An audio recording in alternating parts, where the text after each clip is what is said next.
dia, graça e paz.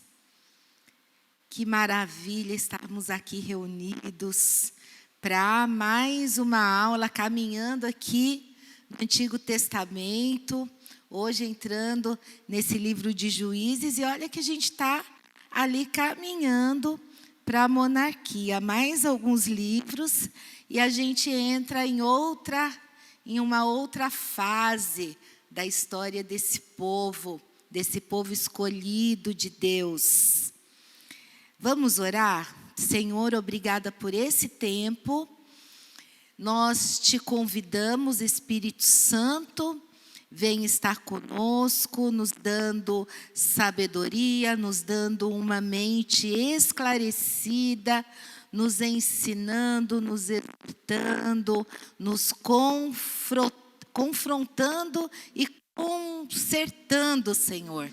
No nome de Jesus, nós queremos ser melhores. Nós queremos, Senhor, diante da Tua palavra, exercer domínio sobre os nossos sentimentos, os nossos pensamentos, ter uma mente de Cristo. É o que nós te pedimos no nome de Jesus.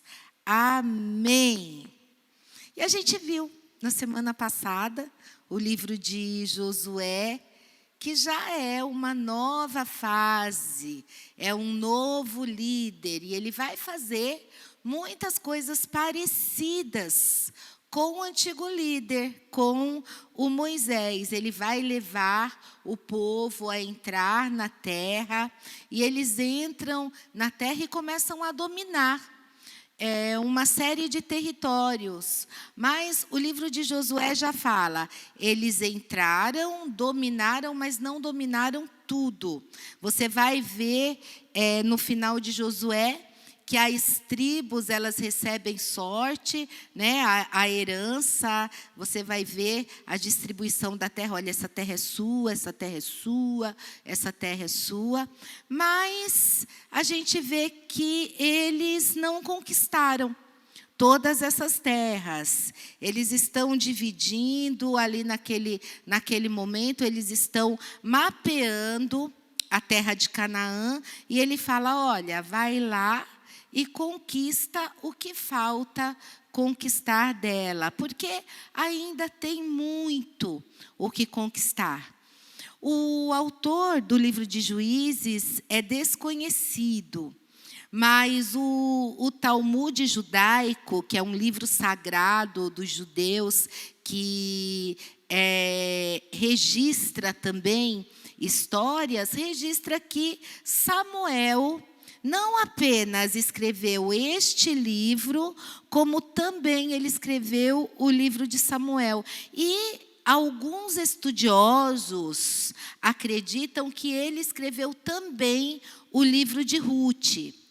Então, Juízes, ele abrange esse período da história de Israel, que vai de Josué a Samuel. E é um período muito importante da história. O livro de Juízes, ele vai mostrar essa transição do povo, de que eles se estabeleceram e de que muita coisa ainda tem para acontecer, muita terra ainda tem para conquistar. E o começo desse livro, ele vai explicar como se trata essa história, como vai ser daqui em diante a conquista desses territórios. E aí o livro começa explicando o que aconteceu com o povo depois que Josué morreu. Josué morre e o povo começa a se estabelecer. E aí a gente já começa a olhar lá para frente, quando passa o livro de Juízes, qual que é o livro que vem em seguida? Ruth, né? E depois de Ruth, Samuel. Por que a Ruth está ali, né? Por que Ruth está perto de Juízes, entre Juízes e Samuel? Porque é um livro contemporâneo. O livro de Ruth começa dizendo, na época dos juízes aconteceu essa história. Então, é porque essa história de Ruth, ela acontece na época dos juízes. E o livro de Samuel, ele vai contar a história de Samuel, que vai ser o último juiz, e aonde vai se dar a transição desse período de juízes para a monarquia. Então, esse período que nós vamos estudar agora, ele é um período que abrange 300 anos de história de Israel, né? Então, se a gente vê, tenta entender esses 300 anos, a gente vê que é muito tempo. É mais tempo, por exemplo, do que entre nós e a Inconfidência Mineira. Mais tempo que nós e Tiradentes. Entre nós e a Inconfidência tem 230 e poucos anos. Esse livro tem 3 séculos de história. Então, é um período que abrange muito tempo, né? E é um período em que a gente pode dizer que está entre 2 homens. Entre Josué, que introduziu o povo na terra, e Samuel. Entre Josué e Samuel, a gente tem esse período chamado Juízes. E é um tempo de muita apostasia, um período de má fama, um livro que narra repetidos fracassos espirituais. Há um problema em Juízes que ele está na sua base. Qual é esse problema? Foi uma ordem cumprida pela metade. Porque quando Deus ordena que Israel ocupasse a terra, eles deveriam destruir todos os povos que habitavam ali. Mas o que eles fizeram?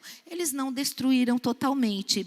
E esses povos, eles eram idólatras, perversos, decadentes moralmente. Israel poupou alguns desses povos, por exemplo, os filisteus. E a gente vai ver que esses povos lá na frente, eles vão dar muita dor de cabeça para o povo de Israel. Eles vão ser uma pedra no calcanhar lá daquele povo.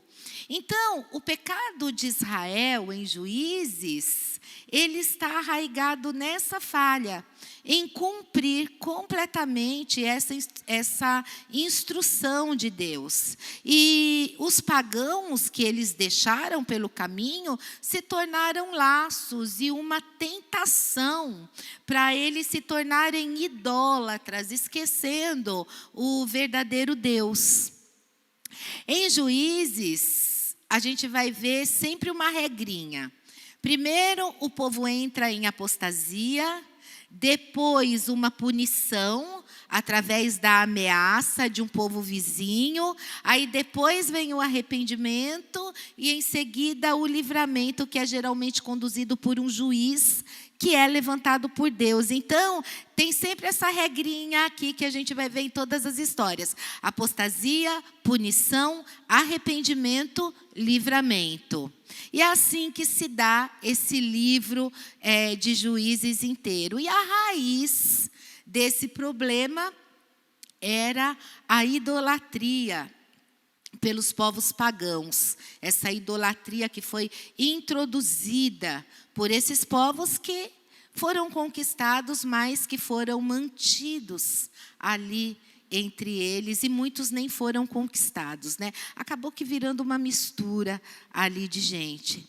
E quem que foram esses homens, gente, chamados os juízes?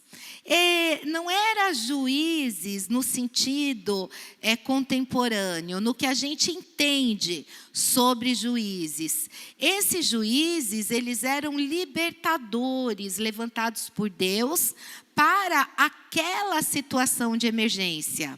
Aí, passada aquela situação, eles continuavam ali, responsáveis moralmente, levantados ali por Deus perante o povo. Mas a gente vê que, na verdade, foi um período de muita apostasia. Os maiores juízes foram Gideão e Samuel. E eles foram levantados numa época realmente de emergência nacional. E o que a gente vê aqui nesse livro? Uma das coisas que a gente percebe muito forte no livro de Juízes é que o culto parece que decaiu em importância. Você não vê no livro nenhuma referência ao tabernáculo.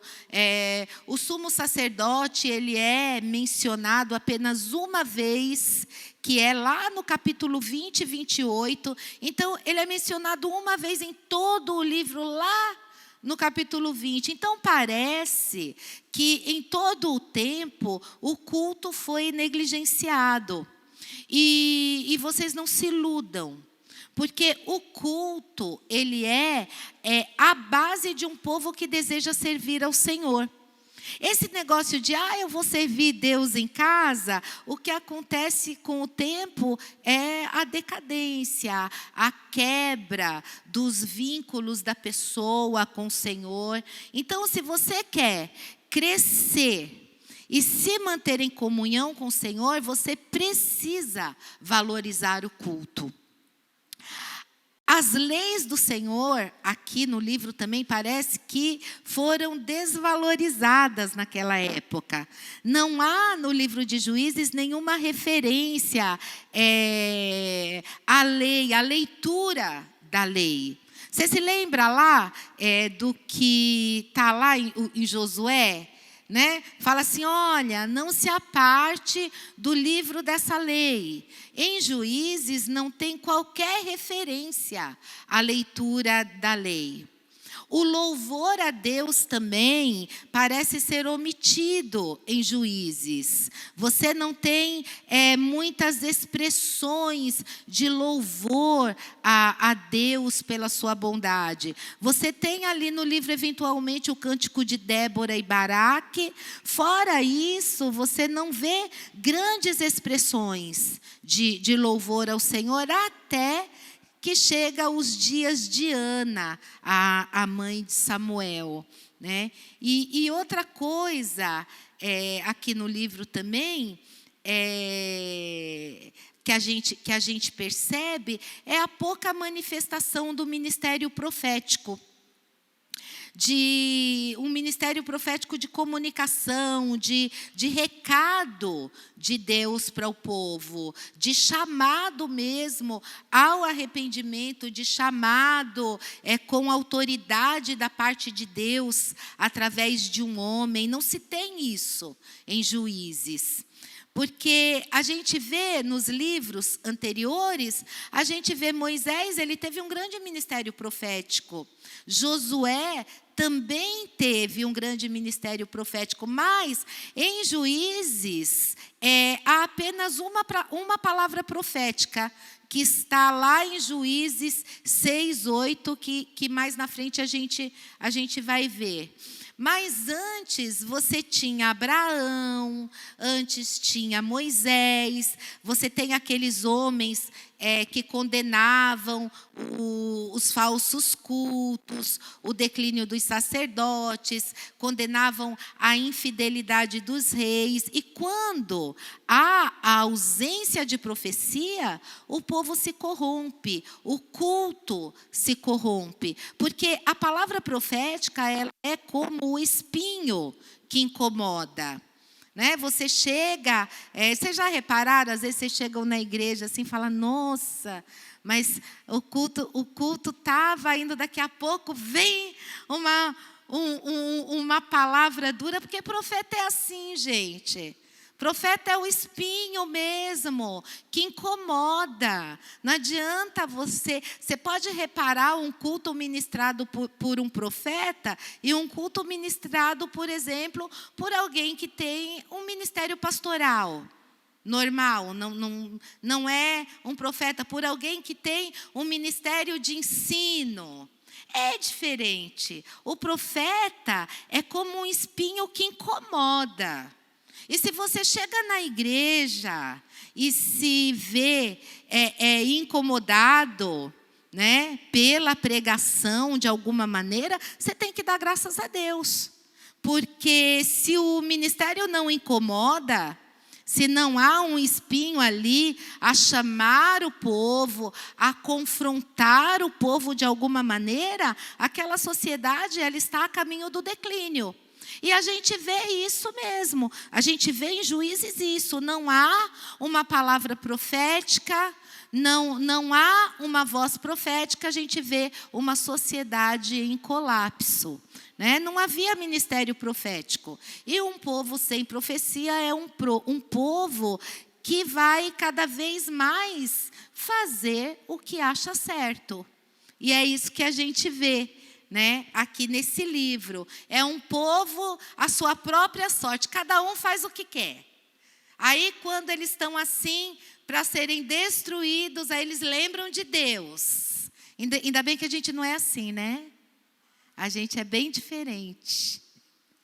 Quando o negócio aperta, eles lembram que tem um Deus. Aí eles clamam a Deus, e aí Deus, misericordioso, vai lá, levanta um juiz para lutar ali com aquele povo.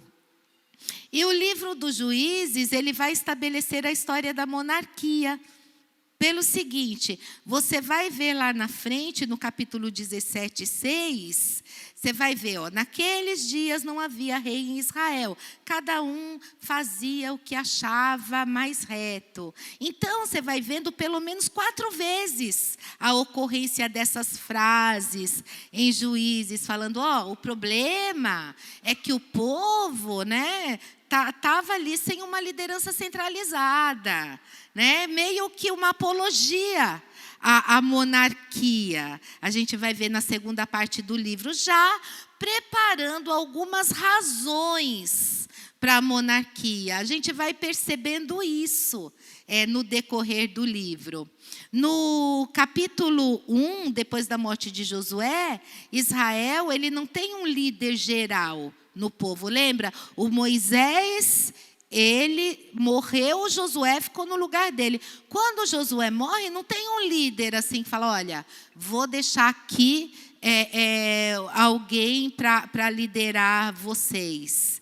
Né? Então, a gente vai ver lá no capítulo 1 que o Judá e o Simeão saem para conquistar a terra que eles tinham recebido por herança. Aí se juntam, vão conquistar essa terra, se encontram lá com o rei Adoni-Bezeque. A gente vê no capítulo 1, no versículo... Não, capítulo 1, versículo 6 e 7. Eles encontram com esse rei... Então disse Adoni-Bezeque, 70 reis a quem havia sido cortados os polegares das mãos e dos pés, apanhavam migalhas debaixo da minha mesa. Assim como eu fiz, assim Deus me pagou, e o levaram a Jerusalém e morreu ali. Os filhos de Judá pelejaram contra Jerusalém e, tomando-a, passaram-lhe a fio da espada, pondo a fogo a cidade. Então, vocês veem que eles vão conquistar, vão lutar para conquistar a terra, pegam esse rei, cortam o polegar dele, né? Era o que? Era uma mutilação, era uma humilhação terrível. Por quê? Porque essa mutilação, ela impedia que o rei voltasse a usar a espada. Por isso que eles cortavam o polegar. Então, ele não tinha mais como segurar a espada, ele não tinha mais... O polegar é uma humilhação, é como dizer assim, você é uma pessoa impotente agora como líder, porque você, nem uma espada você pode pegar mais na mão. Então, a gente vê essas conquistas, e o rei se lamentando, falando, olha, eu já cortei o polegar de 70 reis, agora Deus, ele me fez, ele deixou que o meu inimigo fizesse isso comigo, para que eu pagasse, né, o que eu cometi. Ele até reconhece isso. E aí, no versículo 8 a 21, a gente vê essa tentativa de tomar Jerusalém, mas daí a gente vai ver que eles não conquistaram Jerusalém aí. Foi uma tentativa de tomar, mas não foi uma conquista. Por quê? Porque a gente vai ver lá na frente, mas bem lá na frente mesmo, que quem conquistou Jerusalém foi Davi. Né? Então, Jerusalém, aqui eles não conseguiram conquistar. E daí a gente vê, do versículo 27 ao 36 do capítulo 1, a gente vê o relatório das terras conquistadas, a gente vê que lá no 34, a gente vê Dan não conseguiu conquistar essa terra, os amorreus arredaram os filhos de Dan até as montanhas e não os deixaram descer ao vale. Então, o que acontece? É que a tribo de Dan, ela tomou aquela herança, mas eles não estavam conseguindo conquistar as terras que eram para ele, né? Então, aqui de novo, humanamente falando, né, é uma questão de tecnologia. Porque nas montanhas eles não conseguiam ficar. Nos vales eles conseguiam. Por quê? Porque nos vales... Aliás, nos vales eles não conseguiam. Por quê? Porque nos vales tinham os carros de guerra, tinha um exército de um povo que já estava preparado belicamente. Porque o que a gente vê esse pessoal aqui de Israel? Eles não tinham um exército formado, eles não tinham carros de guerra, né? Então, para eles, guerrear nos vales era mais difícil, porque como eles não eram um povo bélico, era um povo nômade, um povo que não tinha desenvolvido ainda a tecnologia do ferro, a tecnologia de trabalhar essas coisas. Então, logisticamente, eles estavam assentados na terra, mas eles não tinham uma estrutura maior de guerra. E aí as tribos que estavam lá, os povos que estavam lá, eles estavam bem mais desenvolvidos. Só que, gente, é claro que esse não é o problema, né? O problema é a infidelidade do povo. Por quê? Porque esse povo era escravo quando saiu do Egito. Eles não tinham nada. Não tinha nada para se defender. E Deus não lutou por eles? Deus não os trouxe até aqui? Então, na verdade, o problema não é não ter a tecnologia. O problema é que o povo era infiel.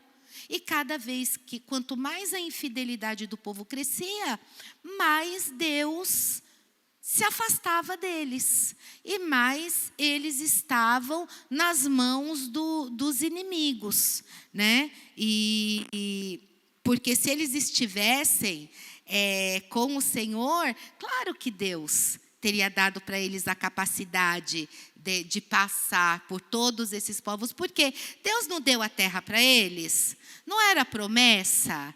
Então, a terra era deles. Era só chegar lá e conquistar a terra. O Davi, quando chegou lá, em nome de Deus, já tinha um povo assim, forte, com exército, com tudo. E o Davi não conquistou Jerusalém?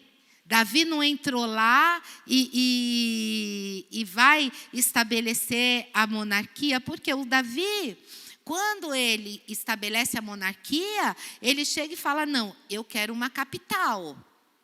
Eu preciso de uma capital, né, e de uma cidade difícil de ser conquistada. Eu quero uma cidade fortificada lá no alto de uma montanha difícil de ser tomada. Porque, quando eles estavam lá no alto, eles estavam mais protegidos, porque eles viam quando o inimigo estava vindo, né? Então, Davi, ele está organizando ali um povo com uma capital e uma cidade, né, que realmente tenha segurança como capital.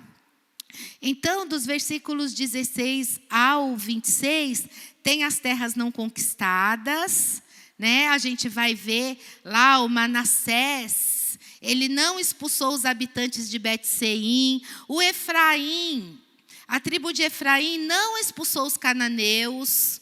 Zebulon não expulsou os habitantes de Quitron. Então, vai começar a mostrar uma série de pontos que não foram conquistados.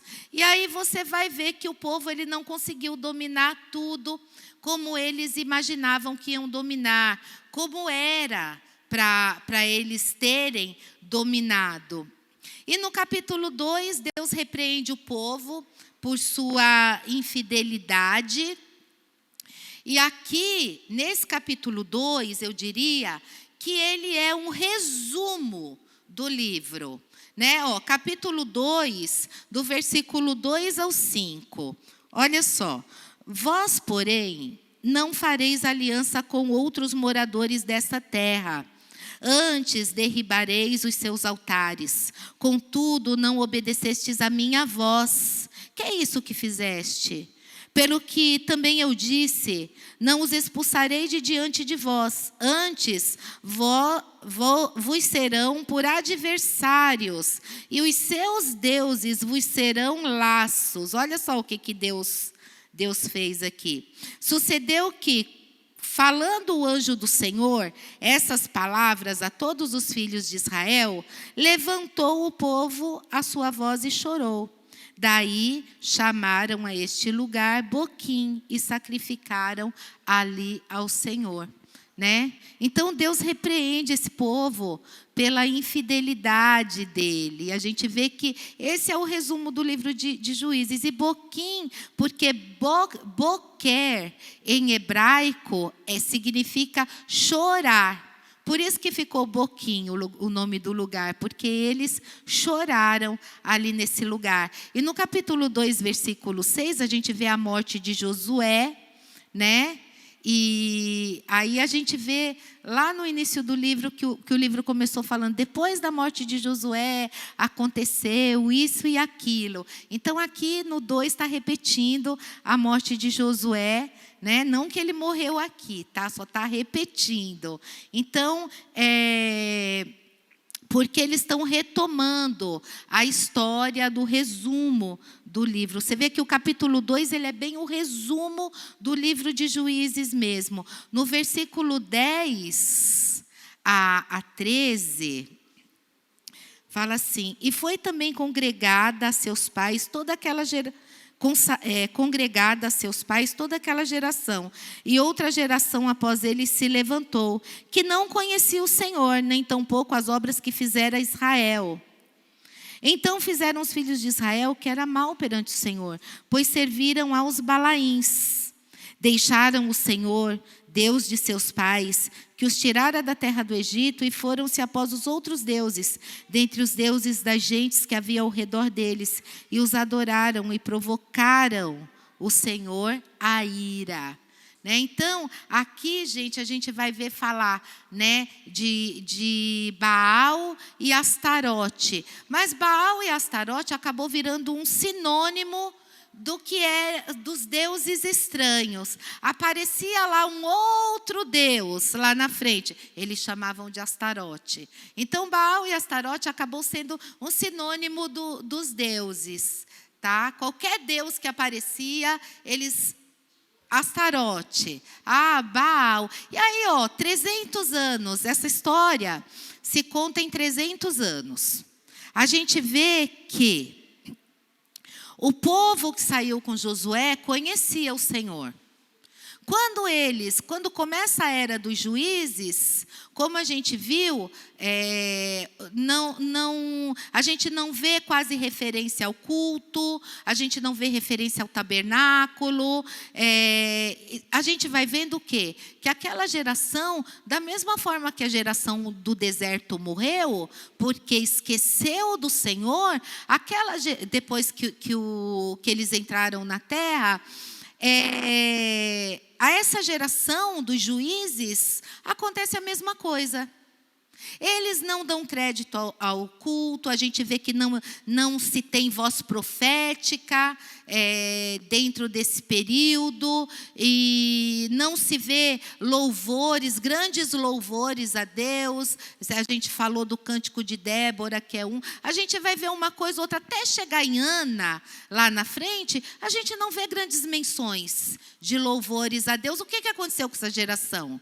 300 anos, se uma geração a gente pode contar 100, de 100 em 100, aqui tinha quase 4 gerações, né? 4 gerações.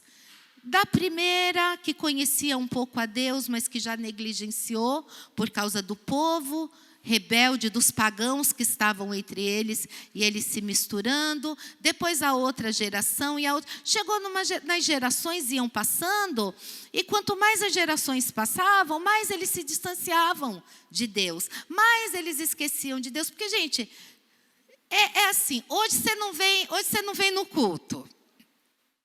Você tem um pai e uma mãe que te cria ali na presença do Senhor. Você cresceu na igreja. Aí você casa, não acontece muito isso? A gente conversa muito com gente que conta essa história. Você casa, tá? Aí você casou com uma pessoa que não conhece o Senhor.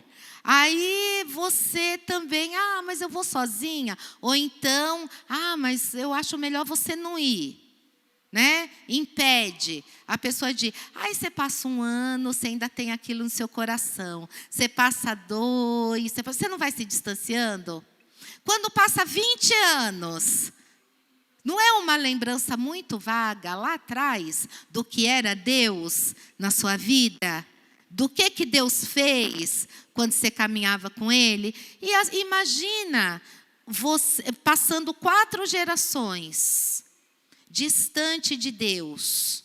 Como que esse povo de juízes é esse povo distante de Deus. Essa geração que se mistura com a idolatria, que se mistura com os povos pagãos, que se casam com os pagãos. Veja bem, você é cristã.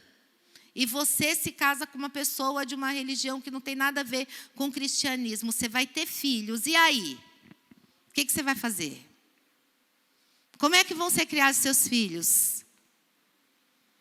Não é assim? Foi isso que aconteceu com esse povo. Foi exatamente isso. Mas eu vi aquela filisteia linda. Era linda, maravilhosa. Vou casar com ela. Só que ela é idólatra, ela cultua Astarote, ela cultua Baal, ela faz lá a dancinha da chuva, né? O Baal não é o deus da fertilidade. Ele já, assim que Israel entrou na terra, a primeira coisa, vamos te ensinar a plantar. Eles não eram um povo que plantava, eles não eram agricultores, eles eram nômades. Nômade não pode ser agricultor. Eles viviam mesmo da pecuária. Então, mas você tem que fazer essa rocinha aqui. Depois que você faz a rocinha, você cultua Baal, porque o Baal é o deus da chuva. Ele vai fazer chover para a tua hortinha crescer, para a tua semente germinar. E assim o povo vai sendo contaminado e se deixando contaminar, não é?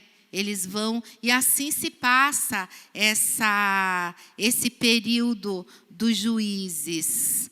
No 2, 14 e 16, olha o que fala aqui. Pelo que a ira do Senhor se acendeu contra Israel, e os deu na mão dos espoliadores, que os pilharam, e os entregou na mão dos seus inimigos ao redor, e não mais puderam resistir a eles. Por onde quer que saíam, a mão do Senhor era contra eles para seu mal, como o Senhor lhes dissera e jurara, e estavam em grande aperto. Suscitou o Senhor juízes que os livraram das mãos dos que os pilharam. Você vê que Deus, Ele é... Mas você vê que o Senhor falou, não, vocês vão pagar. Por isso eu sou o Deus de vocês, gente. toda a história que a gente viu até agora, de como Deus fez os milagres para esse povo chegar aqui. Mesmo que eles ainda continuaram sendo, eles ainda eram um povo que não tinha tecnologia, que não tinha exército, eles tinham Deus. Então eles tinham tudo.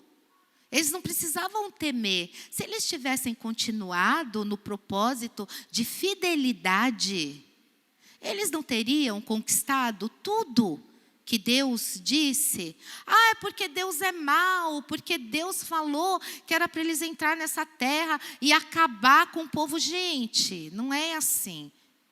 Esse povo era um povo que há 500 anos eles faziam tanta perversidade. Quando você vai estudar os livros de história deste período, de 500 anos antes do povo de Israel ser liberto do Egito, você vai ver que era um povo que eles pegavam seus próprios filhos e jogavam em óleo quente para sacrificar aos deuses. Era um povo perverso. E Deus, com certeza, já tinha dado muita chance para esse povo. Porque Deus, ele não se mostrou somente lá. A gente vê na Bíblia, a gente conta na Bíblia a história do povo de Israel, de Abraão. Não é? De Abraão para cá. Mas quando a gente vai ver, por exemplo, quando Melquisedeque entra na história, ele era um sacerdote do Deus Altíssimo. Então Abraão não era o queridinho do Senhor. O Senhor já tinha sido apresentado de algumas formas a outros povos. Não é? Então a gente vê que os juízes, e eu vou parando por aqui para vocês poderem tomar um cafezinho e a gente continuar na próxima aula, a gente vê em Juízes aqui a história de um povo que abandona Deus. Porque Deus não abandona ninguém, né? Às vezes a gente passa por alguma adversidade e fala, mas aonde que Deus estava quando tal coisa aconteceu? Muitas vezes, quando tal coisa aconteceu, por exemplo, eu ouvi muito isso, muitos questionamentos sobre onde Deus estava, quando aconteceu, por exemplo, aquele episódio das Torres Gêmeas. Gente, eu me lembro daquilo como se fosse hoje. Eu me lembro assim, de manhã, ligando a televisão e vendo aquilo, e assim, o que é isso? E aí se levantaram muitos questionamentos, mas onde que Deus estava? Gente, Deus estava no mesmo lugar que Ele sempre esteve. Nós é que saímos do lugar. Aí eu achei assim muito pertinente a resposta que eu acho que foi a filha do Billy Graham que deu, que ela disse que Deus, ele continuava no mesmo lugar do dia em que nos Estados Unidos da América começou a se proibir a leitura da Bíblia em certos lugares. Começou a se proibir Deus de entrar dentro das escolas. Parece, né? Um negócio parecido com o que a gente vive, né? Deus estava no mesmo lugar de onde Ele estava quando Ele foi proibido de entrar na escola, quando se foi proibido de falar dele em todos os lugares. Quando a gente vê Juízes, a gente vê um povo em declínio. Não porque eles não tinham tecnologia. Porque desde lá de trás, nessa época de Juízes, eles tinham muito mais coisas do que lá atrás. Porque a gente está falando de um período de 300 anos. Em 300 anos, as pessoas evoluem, né? O certo é evoluir. É você aprender, é você trabalhar, é você conquistar. Então, eles tinham mais coisas. Já não era mais um povo que morava em tenda, né? Não era mais um povo que todo dia de manhã estava lá colhendo manazinho. Não, era um povo que já estava estabelecido numa terra. e que já estavam negociando, porque, olha, não se enganem, esse povo não saiu do Egito com a mão na frente e outra atrás. Esse povo saiu do Egito abastecido. Lembra quando o Senhor falou para eles? Falou, passa lá na casa desse povo, pega, fala para eles que vocês precisam de bens. O povo deu ouro, o povo deu prata, o povo deu tudo, deu roupa. O povo deu tudo para eles. Assim, olha, toma tudo o que vocês quiserem, mas desaparece da nossa frente. O povo só queria que os israelitas desaparecessem, que os hebreus, né? Eles ainda não eram israelitas, vão ser israelitas lá na frente.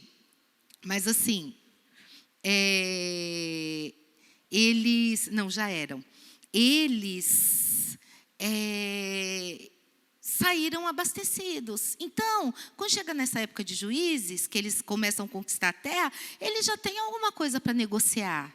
Tanto que o judeu, ele é um ótimo negociante. Você chega em Israel, eu me divirto, que eu fui do comércio a vida inteira. Então, quando eu chego, eu quero entrar numa loja, eu boto o olho numa coisa, eu já vejo o preço, falar, ai, que delícia, eu vou comprar por tal preço. Enquanto ele não chega naquele preço, a gente está brigando. Aí o povo na caravana, quando quer comprar alguma coisa com desconto, fala, ai, vem cá, compra para mim.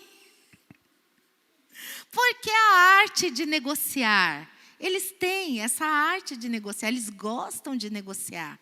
Então, é um povo que eles tinham tudo para conquistar tudo que Deus tinha para eles. Mas a infidelidade desse povo fez com que eles não chegassem ao objetivo. E isso é algo que a gente precisa trazer para os nossos dias, precisa trazer para a nossa vida. Porque, de fato, você chega aqui, principalmente aqui, como uma igreja profética, você chega e o Senhor, e você ora com o profeta, e o Senhor tem coisas para a sua vida. Aí, passa um tempo, o negócio não acontece, é o cara que é falso profeta. Mas não é você que não obedeceu, não é você que não fez, não é você que se desviou, não é você que andou por outro caminho. Deus, Ele prometeu a esse povo que ia dar toda essa terra, Ele deu. Falou, ó, a terra é essa, é de vocês. Vai conquistar. Conquistaram? Não. É um falso Deus? Não. Por quê? Porque fidelidade e lealdade, obediência, é isso que te leva à conquista. Deus, Ele tem o melhor para nós. Mas quem aborta os planos de Deus na nossa vida, somos nós mesmos. Por causa da nossa distração, porque a gente acha que, tem nada a ver não, é só um pecadinho. É só uma coisinha, né? E essa coisinha, muitas vezes, você está ali, ó, falta pouquinhos metros para chegar na promessa de Deus. E aí o Satanás, ele sabe, né? O diabo sabe, porque no mundo espiritual ele vê primeiro. Ele pode nem saber o que está acontecendo, mas ele viu, ó, chegou um negócio ali. Aí ele vai colocar isso na sua cabeça e a gente se prende a coisinhas e a gente perde a nossa bênção. Então, que esse livro de Juízes, a semana que vem a gente termina ele, mas que ele traga para nós esse entendimento da importância que tem a nossa fidelidade ao Senhor. Porque nós vivemos numa outra época, num outro tempo,